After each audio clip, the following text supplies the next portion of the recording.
Sziasztok! A mai videóban Robloxozni fogok, mindegy, és nekem ez lesz az első Robloxos videóm. Tehát már vannak videóim, de Robloxos még nincs, csak azért is na mindegy. Tehát Robloxozni fogok, és remélem tetszeni fog nektek ez a videó. Na, választani kell, legyen ez a műlábas, vagy mi ez. Legyen ez biztos érdekes lesz. Na mindegy is, szerintem most fog kezdődni. Jaj! És hol vannak a lábaim? És ez nem olyan. Na, én a Stumble Guys-ban YouTube-ban láttam egy ilyen trükköt.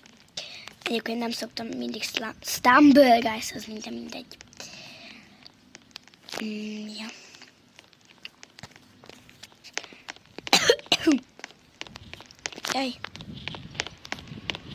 Jaj!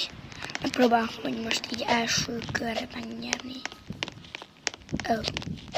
Ne! És komolyan leestem a lira. De mindig megcsinálom ezt a trükköt. Nem tudom, ezzel lehet, hogy amúgy megnyerem. Akárki tudja. Jaj! Akár itt meg is nyerhetem most. Tehát, ja.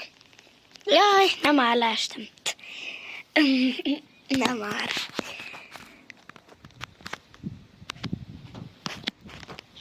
A francba.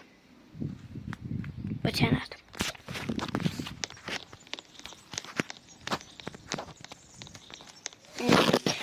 Veszünk most egy másik játékot. De hát, ja. Most tudom, mi legyen. Legyen az a Tefloris lába. Nem tudom, hogy hogyan kell mondani. Jaj. Ezzel már egyébként játszottam. De mindegy. Be lehet, hogy igen. Hagyjuk. Tudod pörgetni amúgy?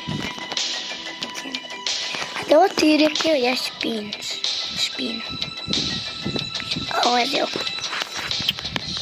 Az is úgy. Ez mi? Megenni? Vagy megint nem tudom bevenni. Jaj. Legyen ez. Nem, legyen ez ilyen parkour hobby. Megnézzük milyen, de nem már. Mindegy, Filisat is van.